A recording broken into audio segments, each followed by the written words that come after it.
तो गाइस अब तक हमने देखा तानजीरो, गियू और अकाजा की लड़ाई स्टार्ट हो जाती है, जहां तानजीरो हाशिया लेवल की तेजी दिखा रहा होता है और अकाजा के हमलों को भी रोक पा रहा होता है, पर फिर भी अकाजा उन दोनों पर भारी पड़ रहा होता है और तानजीरो ये समझ नहीं पा रहा होता कि आखिरकार अकाजा को कैसे पता लग जाता है कि वो कब हमला करने वाला है, जिस वजह से वो अपने फादर की कही हुई बातों को याद करता है। और अब आगे तब यहाँ तानजीरो को अपने फादर की बातें समझ में आ जाती हैं, जिस वजह से वो दुनिया के आर पार देखना स्टार्ट कर देता है और उसे अकाजा के सारे मूवमेंट्स के बारे में पता लगने लगता है। तब यहाँ गियू अभी भी अकाजा को बराबरी की टक्कर दे रहा होता है, जिस चक्कर में वो बहुत ज्यादा जख्मी हो चुका होता है और उसने अकाजा पर भी बहुत सारे वार किए होते हैं, पर अकाजा अपनी रीजनरेशन पावर की मदद से अभी भी हारने के लिए तैयार नहीं होता और वो कहता है, लगता है गियू तुमने अपनी सारी वाटर फॉर्म्स को यूज कर लिया है, तो चलो फिर अब मैं तुम्हें तबाह कर देता हूँ। वैसे मुझे बहुत ज्यादा खुशी है कि तुम मुझे इतने टाइम तक झेल सके। तब गियू फिर से अकाजा पर हमला कर देता है, पर अकाजा उसकी तलवार को ही तोड़ देता है और रेंगुकू की तरह ही अपने हाथ को उसकी छाती के आर पार करने लगता है, पर तभी उसे एहसास होता है कि उसका हाथ कट चुका है। और यहाँ हम देखते हैं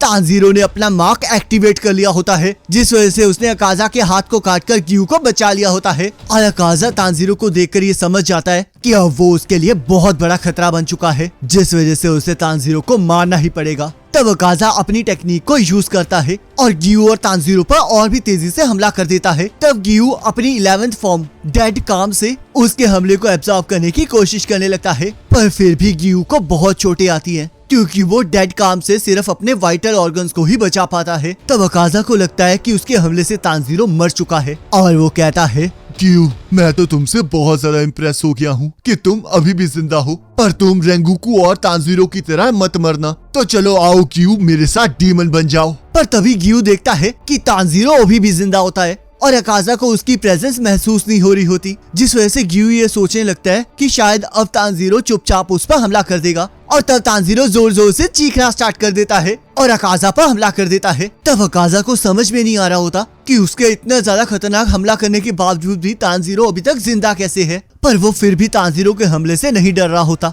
क्योंकि उसकी कंपास टेक्निक तानजीरो की बैटल स्पिरिट को डिटेक्ट कर सकती है। पर तभी वो शॉक हो जाता है, क्योंकि उसे तानजीरो के अंदर से कोई बैटल स्पिरिट महसूस नहीं हो रही होती और हम देखते हैं पलक झपकते ही तानजीरो अकाजा का गला काट देता है। तब गला कटने के बाद अकाजा को कुछ समझ नहीं आ रहा होता, क्योंकि उसने आज तक कोई ऐसा पर्सन नहीं देखा होता जिसके पास कोई बैटल स्पिरिट ना हो और वो सोचता है, बच्चों के अंदर भी थोड़ी सी बैटल स्पिरिट तो होती ही है, पर फिर भी तानजीरो ने अपनी बैटल स्पिरिट को पूरी तरह से मिटा दिया। ऐसा लग रहा था जैसे कि मैं किसी ऐसे पेड़ के साथ लड़ रहा था जो कि कभी एग्जिस्ट ही नहीं करता था। मैं इसके इस हमले को रोक सकता था, पर फिर भी इसने काफी कम टाइम में ही मेरी सेंसेस को सरपास कर लिया। मैंने इतने सालों तक मार्शल आर्ट सीखी, पर फिर भी मैं अपने सामने से आ रहे एक हमले को भी नहीं रोक पाया। इसकी आंखों के अंदर मुझे ना ही कोई नफरत और ना ही कोई गुस्सा दिखाई दे रहा है। इसकी आंखों के अंदर मुझे बस डोमिनो सुपरमेसी दिखाई दे रही है, जो कि एक सेल्फलेस स्टेट होती है, और इसी चीज को मैं पूरी जिंदगी ढूंढता रहा, पर मैं फिर भी इस तक कभी नहीं पहुंच पाया।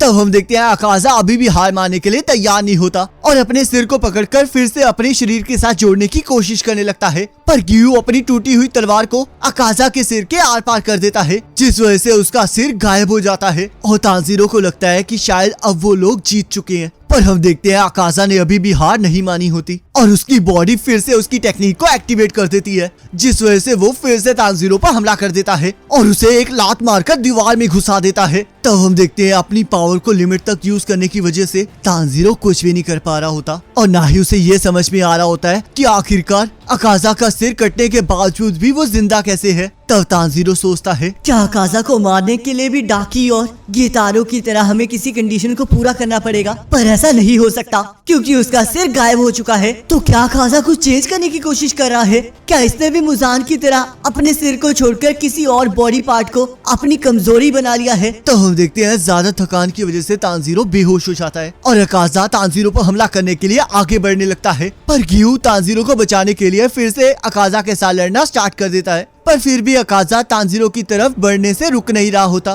तब गियू कहता है, रुक जाओ, मैं अभी भी जिंदा हूँ। अगर तुम्हें तांजीरो को मारना है तो तुम्हें सबसे पहले मुझे मारना पड़ेगा। तब अकाजा को किसी की बात याद आने लगती है जिसने उसे कहा था कि एक इंडोमिनल स्पिरिट एक ऐसी स्पिरिट होती है जो कि किसी भी सिचुएशन में नहीं बदलती है। हम लोग समुराई नहीं हैं और ना ही हमारे पास कटाना है, पर फिर भी हम लोग अपने दिलों में तलवार को रखते हैं और हम लोग दूसरों के साथ सिर्फ अपने हाथों से ही लड़ते हैं। तब अकाजा को यह बातें याद करके फिर से गुस्सा आने लगता है, पर हम देखते हैं एक लड़की उसे रोकने लगती है। तब यहाँ गियू की हालत भी बहुत बुरी हो चुकी होती है क्योंकि उसे अपने लेफ्ट ईयर से कुछ सुनाई नहीं दे रहा होता और ऊपर से लड़ने की वजह से वो इतना ज्यादा थक चुका होता है जिससे कि उसे ऐसा लग रहा होता है कि जैसे कि उसकी पूरी बॉडी के अंदर किसी ने बेड़ियां बांध दी हो। और उसके लिए ये चमत्कार से कम नहीं होता कि वो इस सिचुएशन में भी लड़ पा रहा होता है। तब गियू सोचता है, जिस चीज का भरोसा मुझ पर किया गया था वो सारी फ्यूचर से कनेक्टेड है, तो इसलिए मैं फिर से अपनी फैमिली और फ्रेंड्स को अपने सामने मरने नहीं दूंगा। तांजीरो, मैं तुम्हें बचा कर रहूंगा क्योंकि अगर तुम मेरी जगह पर होते तो तुम भी यही करते। तब यहाँ वो लड़की अकाजा को दूसरी तरफ अपने साथ चलने के लिए कह रही होती है, पर अकाजा अभी भी गियू और तांजीरो को मारना चाह रहा होता है ताकि वो और ज्यादा ताकतवर बन सके, जिस वजह से वो लड़की इस चीज का कारण पूछने लगती है। और तब हम यहाँ पर अकाजा का पास्ट देखते हैं जहाँ पर उसके फादर बहुत ज्यादा बीमार होते हैं और वो उनकी मेडिसिन को लाने के लिए चोरी कर रहा होता है, पर उसे कुछ लोग पकड़ लेते हैं और उसे इस बात की सजा भी दी जाती है। तब अकाजा को चोरी करने की वजह से हाथों पर 3 लाइनें बना दी जाती है और उसे धमकी दी जाती है कि अगर वो अगली बार फिर से चोरी करेगा तो उसके हाथों को काट दिया जाएगा। पर अकाजा फिर भी नहीं सुधरता है क्योंकि वो किसी भी कीमत पर अपने फादर को बचाना चाह रहा होता है, जिस वजह से सभी लोग उसे डीमन चाइल्ड कहने लगते हैं। पर तब हम देखते हैं जैसे ही अकाजा के फादर को पता चलता है कि अकाजा को फिर से पकड़ लिया गया है, वैसे ही वो अपने आप को फांसी लगा लेते हैं और अकाजा को एक ईमानदारी की जिंदगी जीने के लिए कहते हैं, जिससे कि अकाजा का दिल टूट जाता है और उसे समझ में नहीं आ रहा होता कि आखिरकार क्यों उसके फादर उसे छोड़कर चले गए। तब अकाजा अपने गुस्से को निकालने के लिए बहुत सारे लोगों से लड़ना स्टार्ट कर देता है और वो लोग उसे पकड़कर मारना स्टार्ट कर देते हैं। पर तब अकाजा को फिर से अपने फादर की मौत याद आ जाती है, जिस वजह से वो उन्हें मार मार कर उनका बुरा हाल कर देता है। तब वहाँ पर केजुई नाम का बंदा आ जाता है जो कि अकाजा को अकेले उन सभी को मारता हुआ देखकर काफी ज्यादा इम्प्रेस हो जाता है और उसे अपने डोजो में अपना स्टूडेंट बनने के लिए कहता है। पर अकाजा उसे वहाँ से वापस जाने के लिए कहता है, तुम्हारे हाथों पर जो ये टैटू है इसका मतलब यही है ना कि तुम एडो के क्रिमिनल हो, तो क्या इसका मतलब तुम्हें वहाँ से बाहर निकाल दिया गया है? तो क्या यही वो कारण है जिस वजह से तुम यहाँ पर आए हो? तब अकाजा उसे अपनी बकवास को बंद करने के लिए कहता है और उस पर हमला कर देता है, पर किज़ोऊ अकाजा को बहुत बुरी तरह से मारता है, जिस वजह से अकाजा बेहोश हो जाता है और किज़ोऊ उसे अपने साथ अपने डोजो ले जाता है। तुम सच में बहुत ज्यादा स्ट्रॉन्ग हो क्योंकि मैंने तुम्हें इतना मारा पर तुम फिर भी 1 घंटे में उठ गए। मैं यहाँ पर एक मार्शल आर्ट डोजो चलाता हूँ जहाँ पर मैं हाथों से लड़ना सिखाता हूँ, पर मेरा यहाँ पर कोई स्टूडेंट नहीं है, जिस वजह से मुझे काफी सारे काम भी करने पड़ते हैं। तो इसलिए मैं चाहता हूँ कि तुम मेरी नामौजूदगी में मेरी बीमार बेटी का ध्यान रखो। क्या तुम सच में एक क्रिमिनल को वहाँ रखना चाहते हो जहाँ पर तुम्हारी खुद की बीमार बेटी रहती है? बिल्कुल, और वैसे भी मैंने तुम्हें पहले ही बहुत मार दिया है, तो इसलिए अब तुम उल्टी हरकतें तो नहीं करने वाले। तो आओ अब मैं तुम्हें अपनी बेटी कोयुकी से मिलाता हूँ। तांजीरो, तुम और किज़ोऊ बिल्कुल सेम हो और यही वो कारण है जिस वजह से मैं तुमसे नफरत करता हूँ, क्योंकि तुम्हारी वजह से ही मुझे अपना बेकार सा पास्ट याद आता है। मेरी पूरी जिंदगी बस खाली वादों से भरी है, जिस वजह से ये बिल्कुल बेकार है। तब यहाँ पर कोयुकी अकाजा से माफी मांग रही होती है क्योंकि बीमार होने की वजह से अकाजा को उसका ध्यान रखना पड़ रहा होता है और इस वजह से उसे लग रहा होता है कि अकाजा ना ही ट्रेनिंग कर पा रहा है और ना ही बाहर जा पा रहा है। तब अकाजा को समझ में नहीं आ रहा होता कि जो लोग बीमार होते हैं वो आखिरकार हमेशा माफिया ही क्यों मांगते रहते हैं, क्योंकि उसके फादर भी हमेशा उससे माफी मांगते रहते थे। तब क्योंकि अकाजा को बाहर जाकर फायरवर्क्स देखने के लिए कहती है और अकाजा उसे भी अपने साथ चलने के लिए कहता है, पर क्योंकि बहुत ज्यादा बीमार होती है तो इसलिए अकाजा उससे वादा करता है कि चाहे इस साल नहीं पर मे भी अगले साल या फिर उसके अगले साल वो दोनों फायरवर्क्स देखने जरूर जाएंगे। तब हमें पता चलता है कि एक बार अकाजा के मास्टर कीजो ने एक बंदे को बचाया होता है, जिन्हें उनकी टेक्निक इतनी ज्यादा पसंद आ चुकी होती है कि उन्होंने अकाजा के मास्टर को वो लैंड और डोजो रहने के लिए दे दी होती है। पर पास वाले डोजो को यह बिल्कुल पसंद नहीं आ रहा होता क्योंकि वो खुद उस जमीन के पीछे थे, जिस वजह से वो किज़ोऊ के डोजो की हमेशा बुराइयां करते रहते थे और यही वो कारण था जिस वजह से वहाँ पर कोई स्टूडेंट नहीं आता था। तब यहाँ पर 3 साल बाद क्योकी की तबीयत में सुधार आ जाता है है और उसके फादर भी ये देखकर काफी ज्यादा खुश हो जाते हैं, जिस वजह से वो अकाजा को क्योकी के साथ शादी करने के लिए कहते हैं। और अकाजा इस बात को सुनकर बहुत ज्यादा खुश हो जाता है क्योंकि उसे एहसास हो जाता है कि अब उसके जैसा क्रिमिनल भी एक अच्छी लाइफ जी सकता है, जिसके जरिए वो अपने फादर का अधूरा सपना पूरा कर सकता है। और तब वो इसके बारे में बताने अपने फादर की ग्रेव के पास चला जाता है। पर जैसे ही वो वापस आता है वैसे ही उसे पता चलता है कि उसके मास्टर और क्योकी की पॉइजन की वजह से डेथ हो चुकी है, जिस वजह से उसके दिल के टुकड़े टुकड़े हो जाते हैं। क्योंकि आज तक जब भी उसके करीबी पर कोई भी मुसीबत आई है तब वो उनके पास नहीं था। तब अकाजा को क्योकी के साथ किया हुआ अपना वादा याद आता है, जहाँ पर क्योकी ने उसे प्रपोज किया होता है और उसने उसके साथ वादा किया होता है कि वो हमेशा उसका ध्यान रखेगा और हर मुसीबत से उसे बचाएगा। पर यहाँ पर बेचारा अपने प्यार को मौत से नहीं बचा पाता। तब हमें यहाँ पर पता चलता है कि साथ वाले डोजो का लड़का क्योकी से प्यार करता होता है, जिस वजह से वो क्योकी को बाहर घुमाने ले जाता है। पर क्योकी के बीमार होने की वजह से वो नीचे गिर जाती है, जिस वजह से वो वहाँ पर उसे छोड़कर आ जाता है। और अकाजा को जैसे इसके बारे में पता चलता है वैसे ही वो उस लड़के का बुरा हाल कर देता है। और जैसे ही कुछ सालों बाद उस लड़के को ये पता लगता है कि अकाजा और क्योकी शादी करने वाले हैं, वो वैसे ही डोजो के कुएं के अंदर जहर भर देता है, जिससे कि क्योकी और उसके फादर मारे जाते हैं। और तब अकाजा को जैसे ही इसके बारे में पता चलता है वो दूसरे डोजो जाकर सारे स्टूडेंट्स को मारना स्टार्ट कर देता है, जहाँ पर हम देखते हैं वो अपने हाथों से ही 67 लोगों को मार डालता है। और वहाँ का दृश्य इतना ज्यादा खतरनाक होता है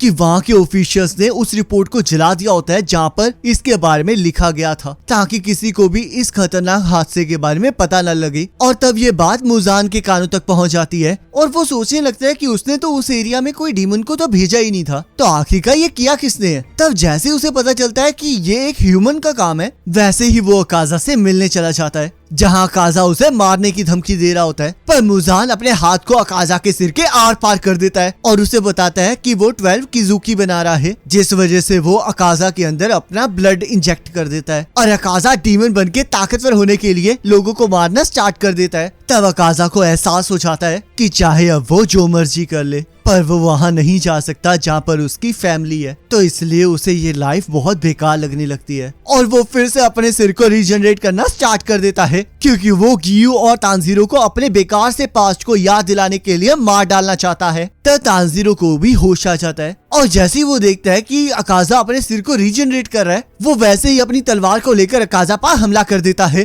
पर स्ट्रेंथ न होने के कारण तानजीरो की तलवार उसके हाथ से स्लिप हो जाती है, जिस वजह से वो अपने पन से अकाजा के मुंह पर एक जोरदार मुक्का मारता है। तब अकाजा को अपना मास्टर याद आ जाता है। मुझे कमजोर लोग बिल्कुल पसंद नहीं है, क्योंकि वो सामने से हमला नहीं करते हैं बल्कि कुएं में पॉइजन मिला देते हैं, और मैंने इन्हीं लोगों को अपने हाथों से मारा है। मैंने अपनी मास्टर की टेक्निक का अपमान किया है और ऊपर से मैंने अपने फादर की लास्ट विश का भी अपमान किया है। तो इसलिए इस टाइम जिस पर्सन से मैं सबसे ज्यादा नफरत करता हूँ वो और कोई नहीं, मैं ही हूँ। तो इसलिए मैं खुद को मारना चाहता हूँ। तब अकाजा फिर से अपनी टेक्निक को एक्टिवेट करने लगता है। तब तानजीरो गियू को अकाजा की टेक्निक से बाहर ले जाने के लिए उसके साथ नीचे की ओर कूद जाता है। तब अकाजा अपनी टेक्निक से अपने आप को बहुत ज्यादा जख्मी कर लेता है और तानजीरो को उसकी स्मेल से ऐसा लग रहा होता है जैसे कि अकाजा उसे थैंक यू कह रहा हो, और उसे ये समझ नहीं आ रहा होता कि आखिरकार अकाजा मरने से पहले स्माइल क्यों कर रहा था। तब अकाजा अपनी रीजनरेशन को रोकने लगता है क्योंकि वो हार मान चुका होता है और तानजीरो को समझ नहीं आ रहा होता कि क्या सच में अकाजा ने हार मान ली है। तब अकाजा को अपने फादर और मास्टर दिखाई देने लगते हैं, जिनसे वो अपने कर्मों के लिए माफी मांगने लगता है